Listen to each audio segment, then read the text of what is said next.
So on my way to the office, and just thinking about how every single time I had the biggest challenges in my career, I 100% had the most growth. Even though it was extremely painful, it prepped me for the next stage of my career. So I figured in this vlog, I would discuss how deals blowing up in your face, partnerships not working out, not getting the listings, not getting the buyer or getting the buyer, and then having them go direct might actually be the best thing that ever happened to you.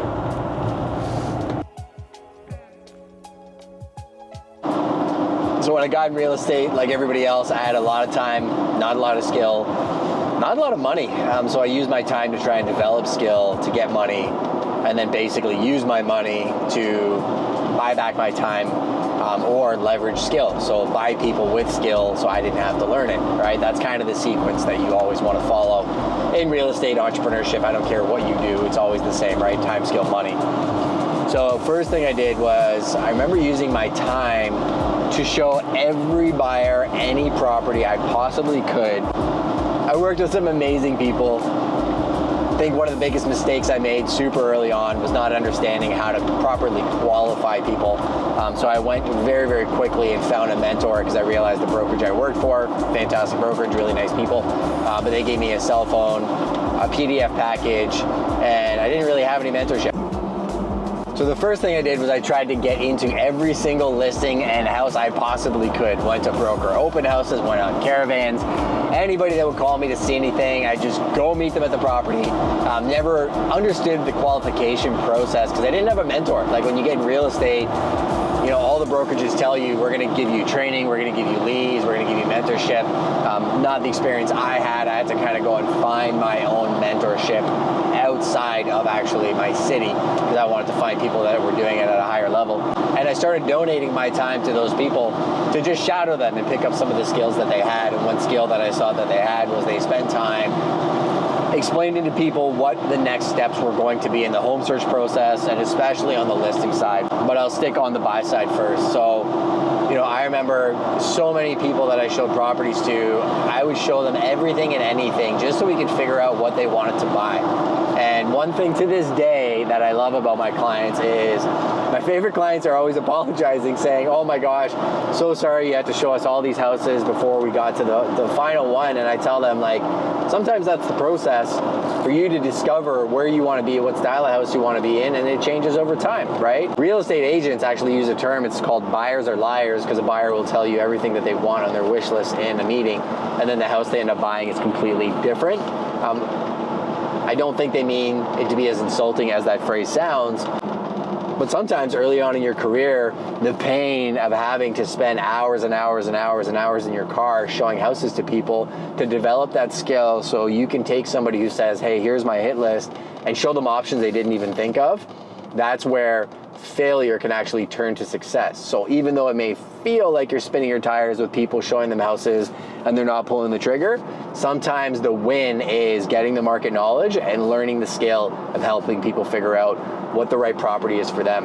It's all mindset, right? You can complain that you're not closing deals, or you can be thankful for the fact that you get to see inventory, you get to meet more people, and you get more at-bats. It's all how you think. Is when you show somebody 30, 40, 50 houses, and then all of a sudden, you get wind that they bought something with somebody else or they went direct, and it happens, right? I always laugh when I read comments online from people that absolutely despise real estate agents and say they do absolutely nothing. I remember one situation where I had sold a client's house. They came as a referral, really nice family, crushed it on their home sale, set an absolute record. There was actually 2 towers being built behind them. Nobody wanted to buy these houses because these looming apartment buildings were looking right in.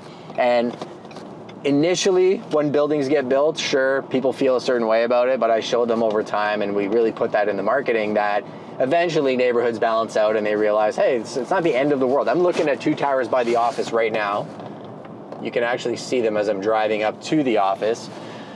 And people get used to it, right? So anyways, we crushed the sale, and we were on the hunt for a house for them. I still remember this, actually. It was a holiday. It was raining, And I literally went out door knocking for these people for hours to try and find them a home. I dropped off letters and so on and so forth. So after I left my family, went door knocking for a couple days, kept hunting for them. I could tell that there was just this posture shift. And about a week later, found out that they did a private deal. Now, I had assumed that we were under implied agency. We had built trust. I crushed the sale of their home. But that one stung a lot. That's when I realized too that I can't help everybody. I'm sure I could have got them a better deal on the house. I probably could have protected them on the contract side of things. Doesn't matter. I can't cry over spilt milk, and I'm not going to get every single buyer, and I'm not going to get every single seller. What it did teach me was making sure that I have agency agreements. If I'm deploying my time and leaving my family to go do things for people, to make sure that I actually have paperwork on that. Oh, not the one with the big shop, the white one that looks like a farmhouse? And not always assuming that there is implied agency. To a certain extent, it is what it is, and you have to be okay with, you know, the fact that if there's no buyers, there's no buyers. Like, nothing else is selling. That is the update for the client. It feels, that's what we talked about this morning, right? There's always this feeling of pressure in this business to make a deal happen. So then if you're in that sequence and you want to make a deal happen, I would make some prospecting time, and I would actually focus on agents.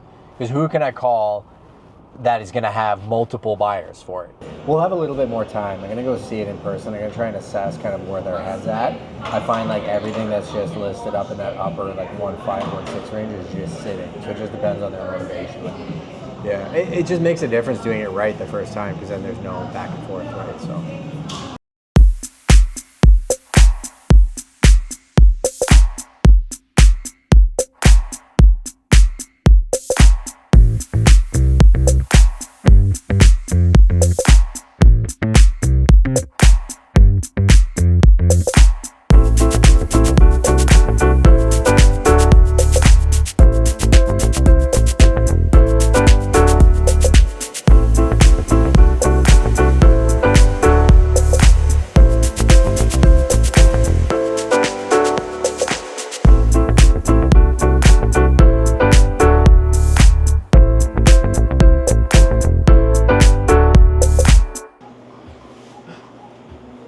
So I'm in one of my favorite places ever, Shop by Coffee in Bayfield. If you've never seen Bayfield before, make sure you go watch the neighborhood tour video for this area. We've actually had them on the podcast, talked about how they built this business, and they are thriving. So one of my favorite places to come for coffee or tea. Had a listing appointment just up the highway. Wasn't able to share the insights on that one, but it is coming soon. So if you have somebody shopping in the area, always let me know.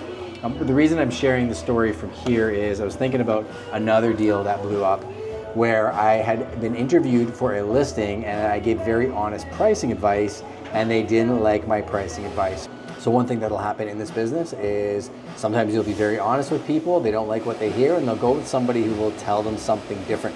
I still remember what I told them to list the property at, and then I saw what they listed it for, which was about $200,000 over my recommendation. Sure enough, it sold for exactly the number that I told them that they were gonna get after being on the market for about 8 months in a very, very difficult market. So what I ended up learning about the sale is that agent ended up forking out thousands of dollars and dealt with a nightmare client. So I bet you I dodged a bullet in that instance, and not every listing or not every deal is meant for you. Sometimes working with the right people or saying no to the wrong people is the win.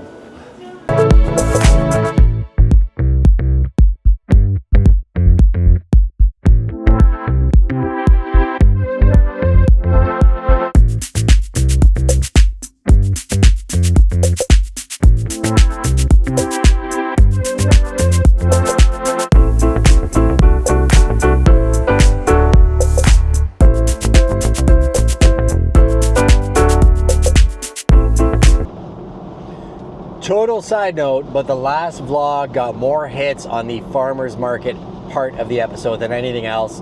If you're between Bayfield and Grand Bend, make sure you turn left on Highway 84 and go to Massey's Market. I'm grabbing food for dinner tonight, and this is an absolute gem of a farmers market. So here we go again.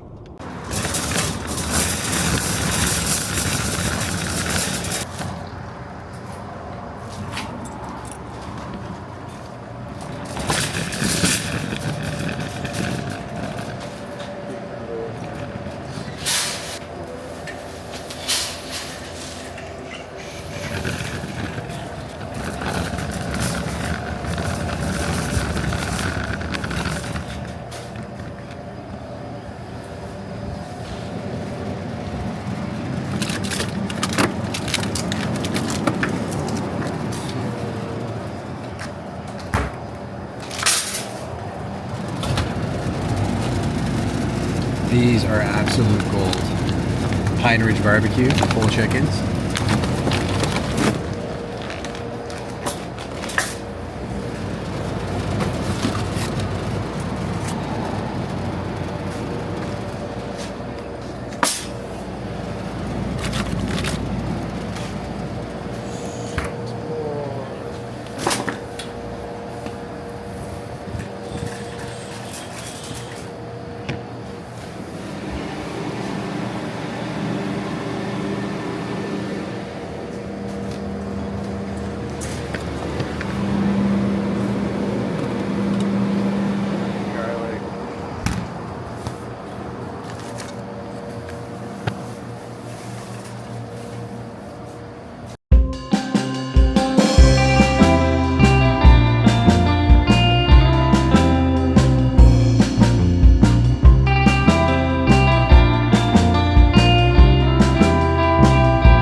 So I guess to put an end cap on the video as you enjoy the beautiful sunset of Lake Huron in Ontario, every single painful thing that's going to happen to you in business or has happened to you is an opportunity to grow if you look at it the right way. If you take accountability on what you can actually improve on, and if you think about the type of clients you should versus should not be working with. I had a fun little series of events that happened where I actually have another story that I share in depth of how a deal blew up in my face. If you'd like to see that, you can go to my Facebook page. I share an in-depth breakdown of how I was given a referral and then realized last week that they bought something private. So if you want to hear that story, go to my page. If you enjoyed the breakdown that I gave on some of these case studies, let me know. If you're enjoying the views of Lake Huron, let me know that as well. I'm really doing this vlog for the people. A lot of times people are only sharing the highlight reels, acting as if they're perfect. They never make mistakes. Every deal is easy, but they don't share the things that could actually help you get better. So that's why I'm doing it, and I hope you appreciate it. Oh, last thing. A bunch of you asked me for some time management help and tips. I'm going to be hosting a private Zoom call. I think there's 68 registrants already. I'm probably going to cap it at 100. And that'll be in September. If you want access to that, click the link in the description and hope to meet you there.